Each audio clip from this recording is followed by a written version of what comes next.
Olá, pessoal, boa noite. Aqui é André Calazans, PCNP de Ciências Humanas da Diretoria de Ensino de Piracicaba. A gente está dando início à apresentação e gravação do ATPC de Ciências Humanas do período noturno. Então, a gente tem o prazer de apresentar os meus colegas. Silvia Pérez, PCNP de Projetos Especiais, atuo junto à equipe de Ciências Humanas. Bom, meu nome é João Antônio, PCNP também da área de Ciências Humanas, no momento respondendo por Filosofia e Sociologia. Bom, pessoal, então, dando continuidade, a gente vai tratar com vocês das novas abordagens que a BNCC e o Currículo Paulista vão trazer.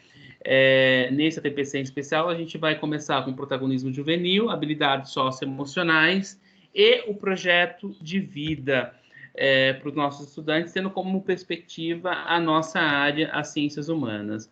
A BNCC ela vai trazer as 10 competências gerais que devem ser desenvolvidas pelos estudantes ao longo do seu percurso formativo, né? Então, as escolas precisam auxiliar esses estudantes a desenvolverem essas habilidades, tanto as habilidades socioemocionais, como protagonismo juvenil, como auxiliá-lo no desenvolvimento do seu próprio projeto de vida, né? Então, ela vai definir, a BNCC define competências como a mobilização de conhecimento, conceitos e procedimentos, habilidades práticas, cognitivas e socioemocionais, atitudes e valores para resolver demandas complexas da vida cotidiana, do pleno exercício da cidadania e do mundo do trabalho. Então, vocês percebem que competência ela é uma gama complexa de diversas mobilização, tanto de conhecimentos, de habilidades e de atitudes, né, que levam em consideração essa nova perspectiva do ensino, levando em consideração a BNCC, o Currículo Paulista, a modalidade tanto do ensino fundamental quanto médio. Aí eu trouxe para vocês aqui as próprias habilidades, as próprias competências, para a gente discutir uma a uma e ver onde e de que forma essas habilidades conversam com a nossa proposta pedagógica. Vamos lá?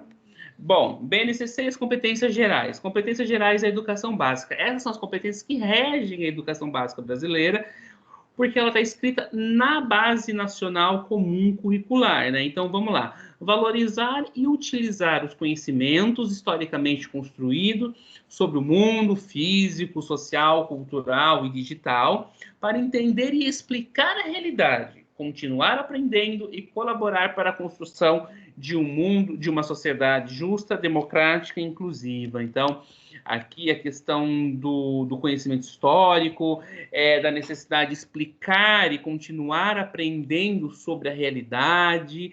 As ciências humanas aqui faz um peso significativo nessa competência geral, assim como a biologia, para explicar não só a nossa questão social, mas as questões do mundo físico, do mundo natural.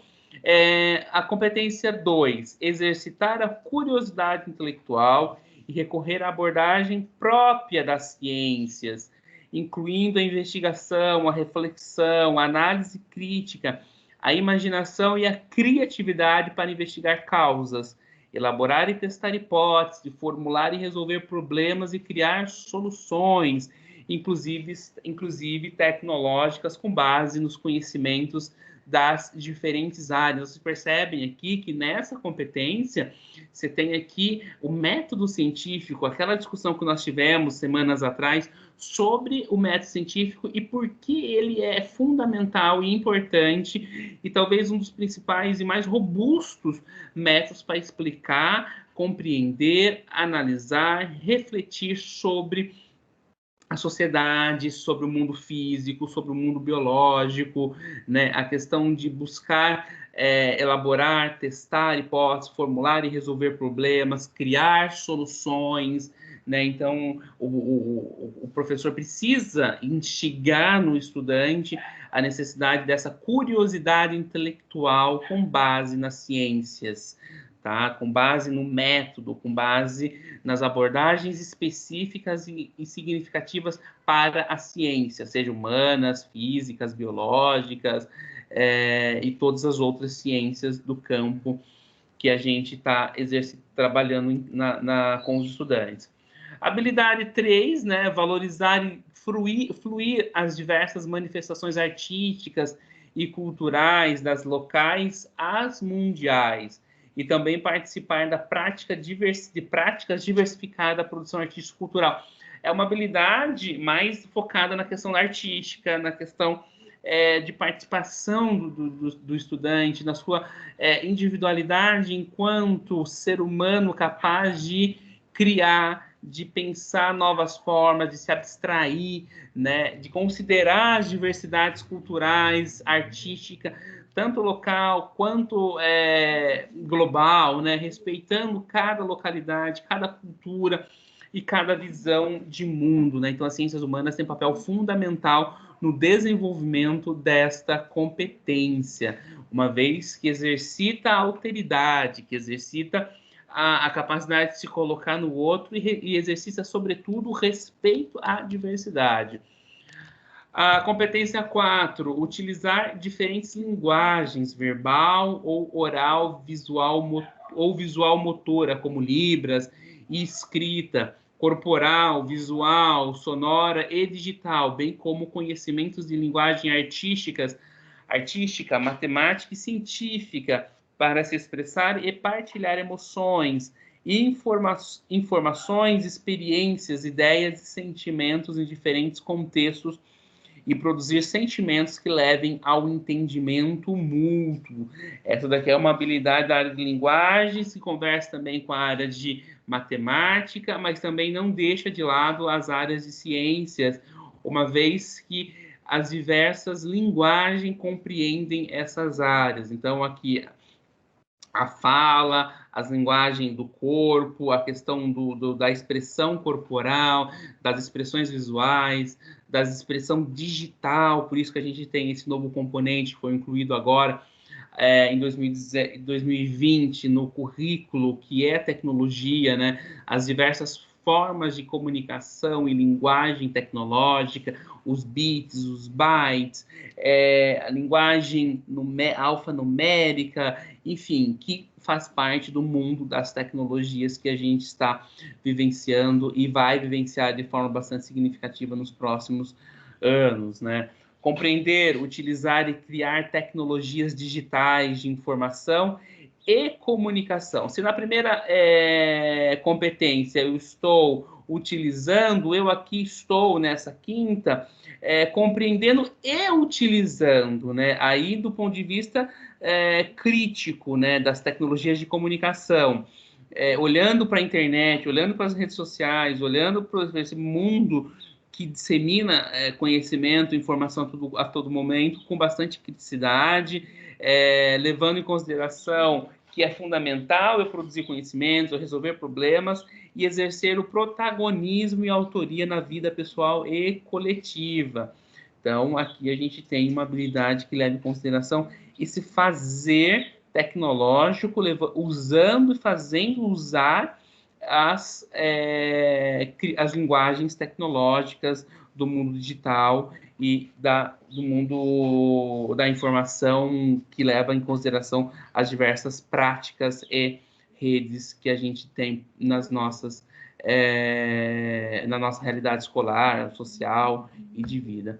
A sexta, né, valorizar a diversidade de saberes e vivências culturais, apropriar-se de conhecimentos e experiências que possibilitem entender as relações próprias do mundo do trabalho e fazer escolhas, olha o projeto de vida aqui, ó, alinhadas ao exercício da cidadania e ao seu projeto de vida com liberdade, autonomia, consciência crítica e responsabilidade.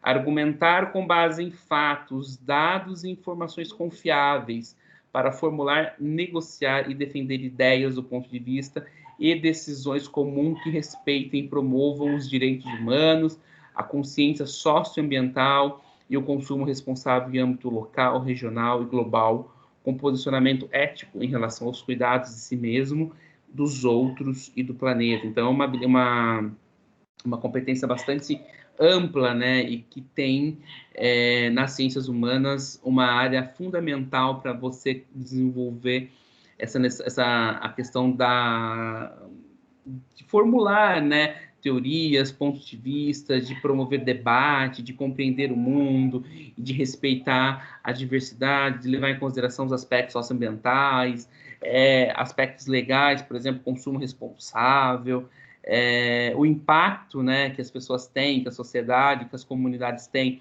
no seu entorno, no entorno global, enfim. O oitavo, conhecer-se, apreciar-se e cuidar de sua saúde física e emocional. Aqui entra também a questão da educação física como uma disciplina fundamental para esse conhecer-se, apreciar-se e cuidar da sua saúde, e tanto física quanto emocional, compreendendo a diversidade humana e reconhecendo suas emoções e as dos outros, né? A capacidade de se colocar no lugar do outro, de se entender, de se buscar enquanto ser individual, enquanto ser coletivo, né? Que faz essa autocrítica e que lida com essas emoções, né?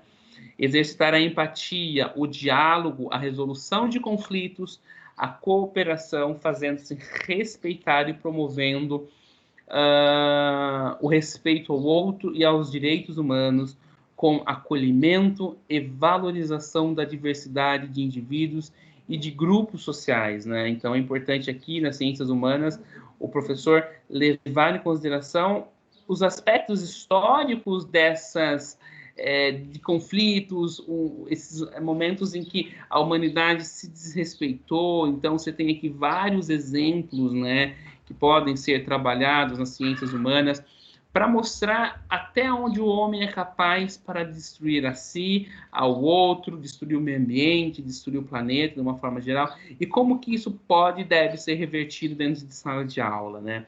Promovendo esse respeito, promovendo a valorização da diversidade, respeitando os saberes, grupos sociais, identidades, culturas e potencialidades, sem preconceito de qualquer natureza. É nosso papel, enquanto professor, enquanto formador, levar para os nossos estudantes essas premissas, né?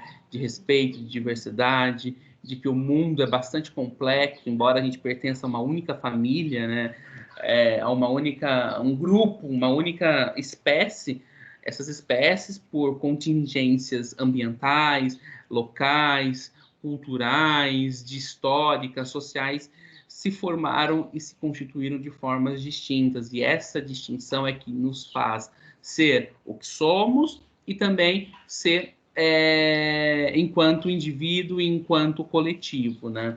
E isso é fundamental para você não ter uma sociedade monolítica, né? Muito parecida entre si.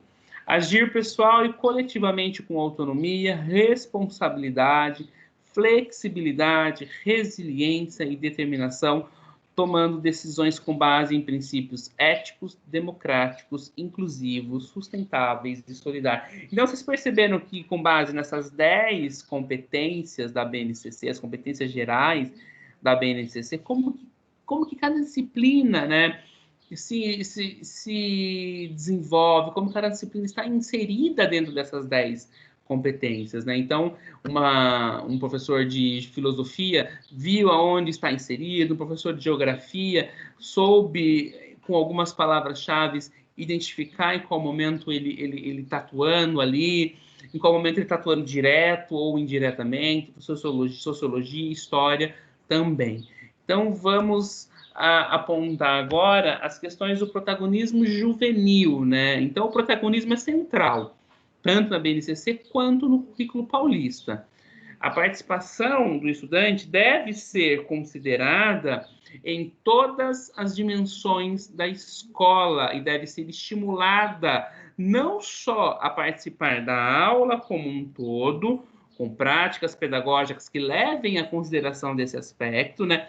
Porque não adianta eu preparar uma aula que não leve em consideração o momento em que o aluno pergunta, em que o aluno se participa. Isso é uma forma de protagonismo, né? E também na gestão da escola, como grêmios, ou outras instâncias, conselho de escola, conselho de classe, outras instâncias em que leve a participação dos estudantes na vida da escola, nas decisões da escola. É claro que o aluno vai assinar e considerar, por exemplo, prestação de contas aqui da escola. Não se trata desse tipo de protagonismo, mas uma decisão, mas uma ação do aluno em que considere, por exemplo, qual cor a escola pode ter, se considerar que você pode comprar as tintas, ou como esse aluno quer que a escola tenha identidade. Enfim, as possibilidades de participação são múltiplas e o professor deve estimular essa participação junto com a gestão.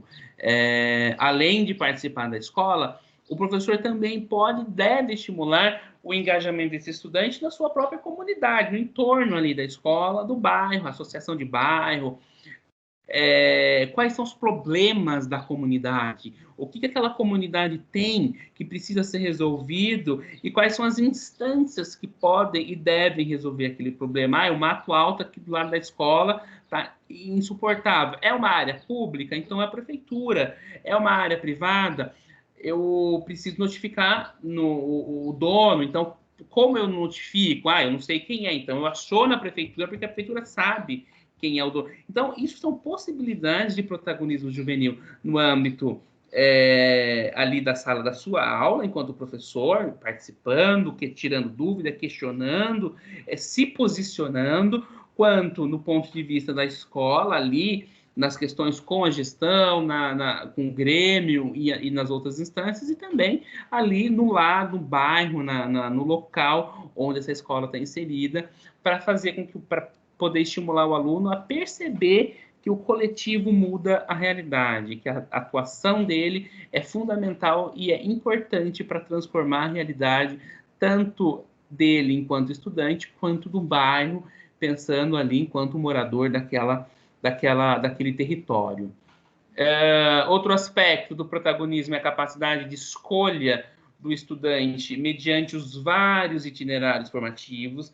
Isso daqui é um aspecto que vai ser fundamental a partir do ano que vem, quando se implementar o novo currículo do ensino médio.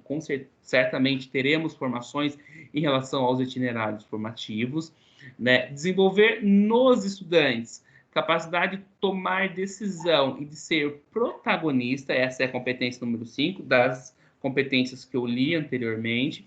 A competência não deve ser o exercício do individualismo, uma coisa que a gente já comentou em outros ATPCs, né?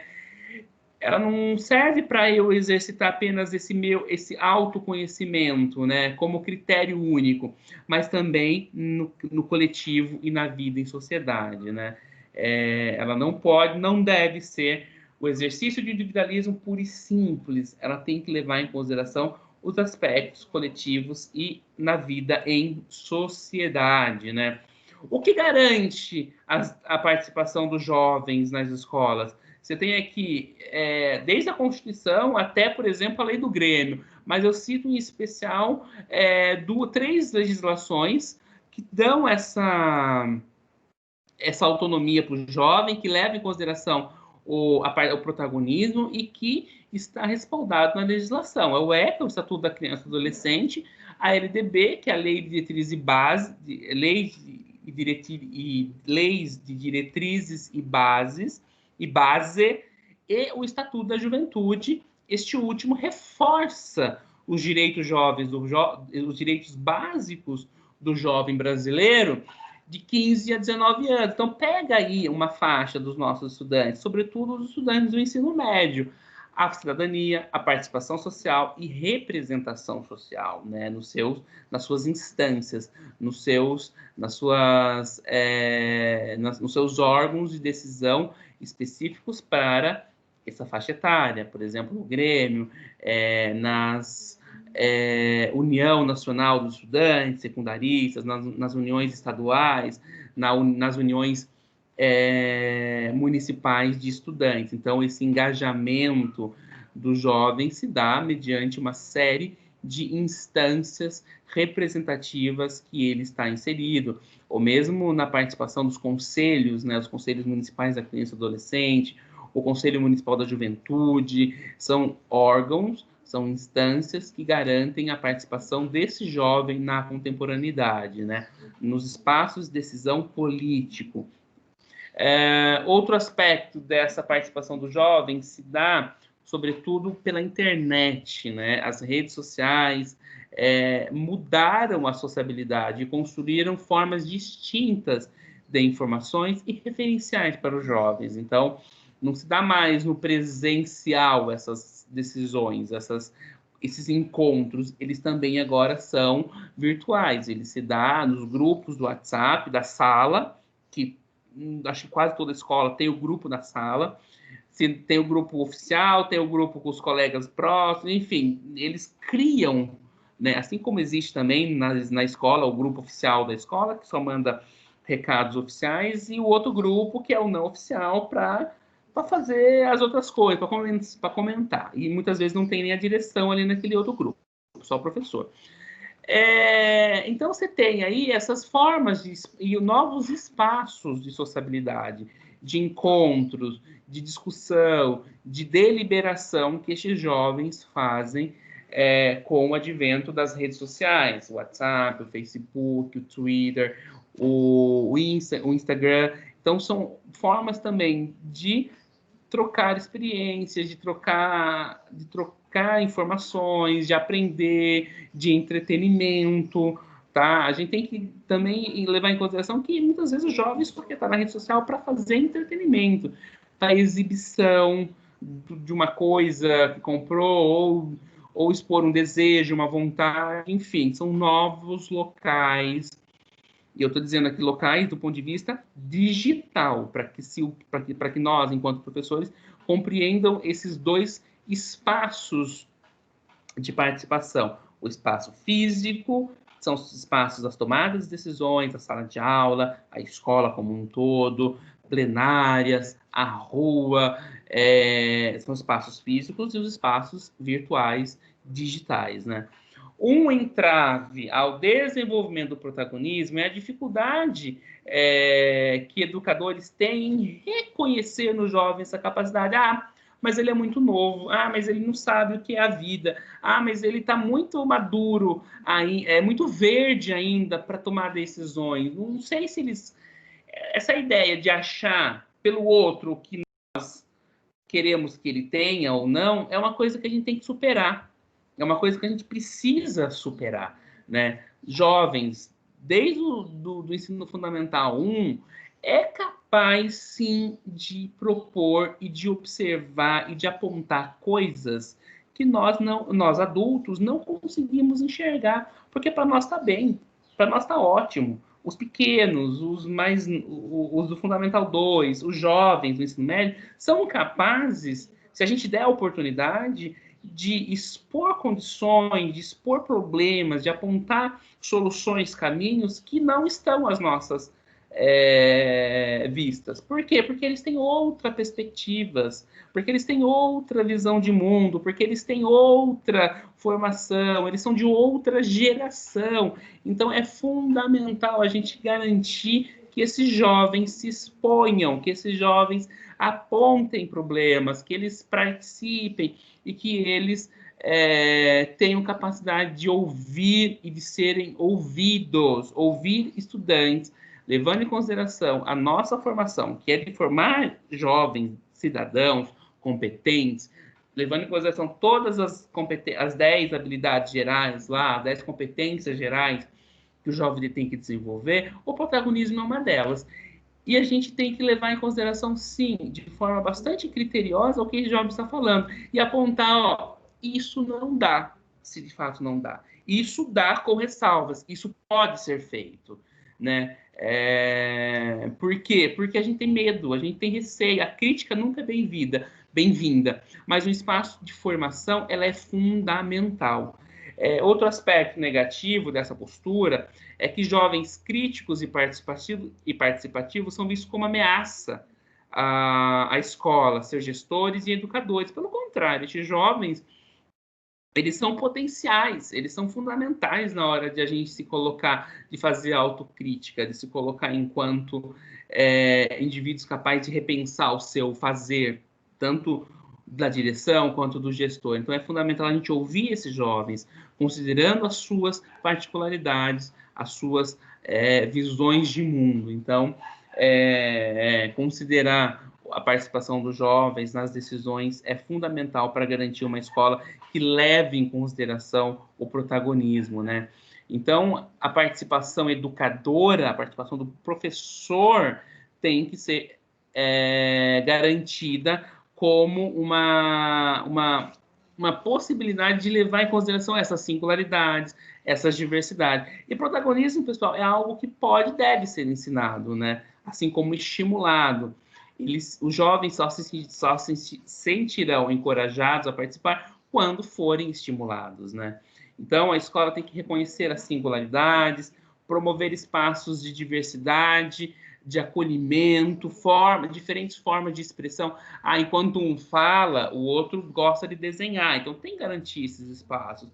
Enquanto um fala e desenha, o outro gosta de cantar, de escrever poesia, de escrever letras de música, de dançar. Então, isso precisa estar garantido para esses jovens, né?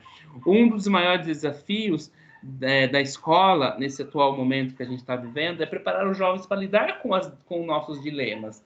Quais são eles aqui apontados por esse material? As fake news, disseminação de ódio às minorias, estímulo ao consumismo e ao individualismo.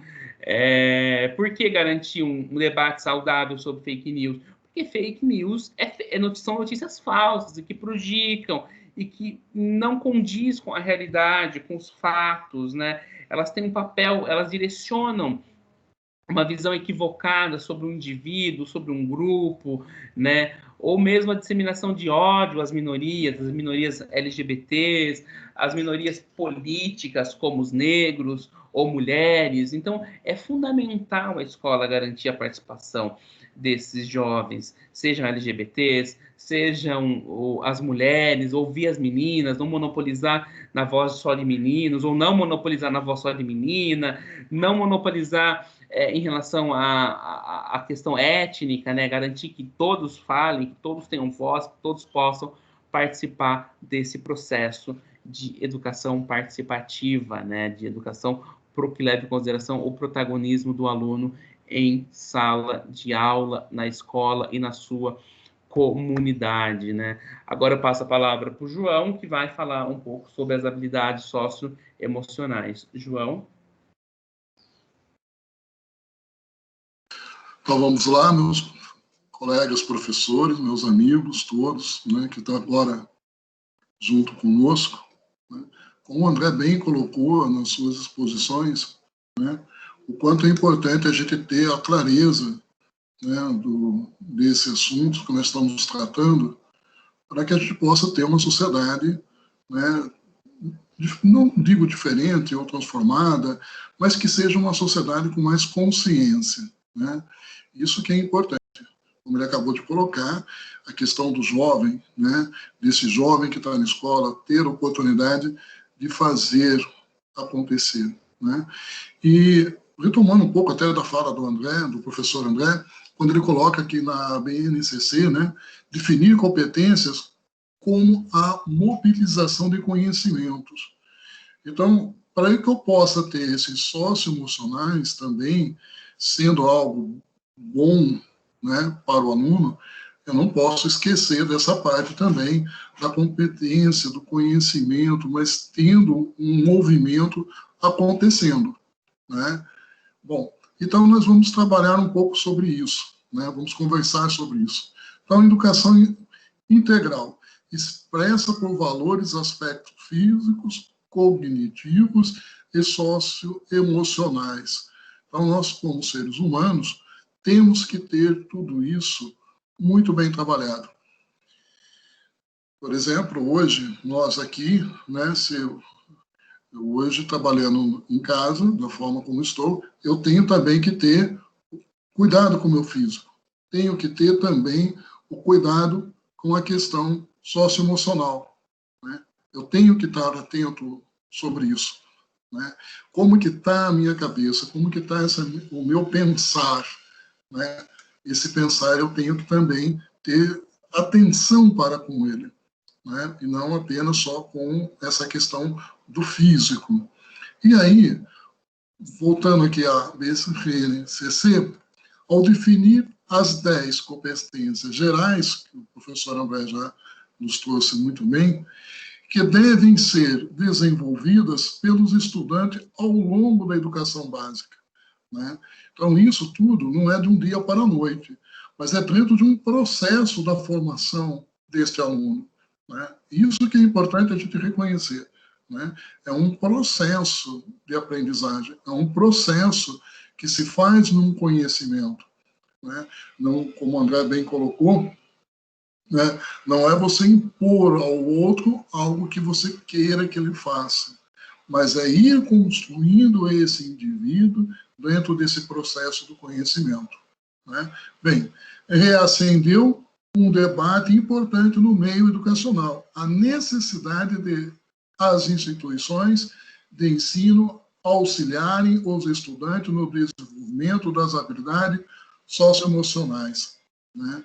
Então, olha, como já algumas vezes eu faço esses recortes, né, da minha época, quando, né, fui de aluno, né, a gente não tinha essa questão socioemocionais, né?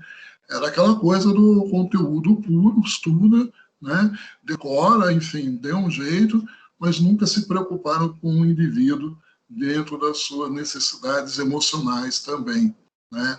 Como que esse indivíduo está se comportando, como que ele está se sentindo, né? Olhar para o aluno não só como um aluno, mas como uma pessoa, né? Independente da idade dele, respeitando a sua idade, mas estar olhando para ele como um ser humano. Isso é muito importante, né? Bem, então podemos passar para a próxima, o próximo slide, que também vai nos trazer esse aluno. Eu trouxe aqui para que a gente tenha uma figura representativa do que nós estamos falando, e um pouco do que o professor André acabou de colocar, que eles são capazes de fazer sim, né? Basta a gente acreditar neles, né? E permitir que eles sejam protagonistas. Então eu trago essa imagem desse jovem, de estudante de 16 anos, né? E aqui a imagem tem a data, né, que é de 7 de agosto de 2020, portanto, algo bastante recente, né? O que esse aluno vai fazer? O que esse estudante de 16 anos fez? Mobiliza amigos em arrecadação de alimentos para as famílias carentes, né? Então, vejam, esses jovens de hoje, eles conseguem se articular muito, né, essa relação. Eu me lembro, acho que do Jorge Cury, né, quando acho que foi o Grêmio, na época, né, fez arrecadações para o Lar dos Velhinhos, né, alimentos, enfim, utensílios básicos para levar para o Lar dos Velhinhos, né. Não só o prazer no sentido de arrecadar, mas o quanto eles estavam, né, interessados naquele momento de conhecer um pouco essa questão dos lares velhinhos, né? Então não foi apenas uma arrecadação pela arrecadação, vamos botar aqui, vamos arrecadar, vamos falar, vamos fazer. Havia um sentimento para com aquelas outras pessoas, né? Para com aqueles velhinhos, para com aqueles que ali eles estavam levando um pouco de amor, de carinho. Então, isso é importante a gente trabalhar nos nossos jovens. Então, podemos passar para o próximo slide, fazendo favor. No próximo slide, vai vir, então, os alimentos que ele está arrecadando, né? Aqui está provavelmente é o quintal da casa dele, né? Que a gente pode ver aqui, né? Provavelmente a própria casa dele, né? Então, isso é importante mostrar para vocês o quanto esses jovens, né, quando se propõem a fazer algo e têm essa determinação, eles vão e realizam as suas tarefas, né? Bom, aqui ele coloca, um pouco, vou ler bem de forma rápida para a nossa reflexão, né, o texto da reportagem, né? No slide anterior tem lá o endereço eletrônico no qual eu peguei a reportagem, né? E aqui vou ler um pouco a reportagem. A pandemia do novo coronavírus criou dificuldade financeira para muitas famílias, o que despertou ou reforçou o espírito de solidariedade nas pessoas. Um exemplo dessa manifestação solidária vem de Curiri. O estudante Enzo Augusto Costa da Silva, de 16 anos, do 9º ano do ensino fundamental da escola Emília Lima, em Guriri, decidiu mobilizar os amigos numa campanha de arrecadação de alimentos para doar às famílias carentes, né? Então, isso é uma coisa assim que cada um dentro do seu meio vai se descobrindo. No caso desse estudante, foi isso que ele achou que, para ele, naquele momento, era o mais importante. Podemos passar, André, fazendo um favor. Bem, aqui nós temos uma outra reflexão que é a seguinte. É importante destacar que o desenvolvimento das competências socioemocionais não tem como escopo ou caminho, né, conformar subjetividades. Isto é, não deve haver nenhum tipo de determinismo sobre o que o estudante deve se tornar. Então, isso é muito importante. Nós estamos aqui conversando, mas em nenhum momento, por favor, professor, compreenda que ninguém quer fazer uma questão de doutrinação, né? Ah, você tem que ser aquele aluno que vai arrecadar alimento, que vai fazer isso, que vai fazer aquilo. Não é nesse sentido. É na construção do ser humano, né?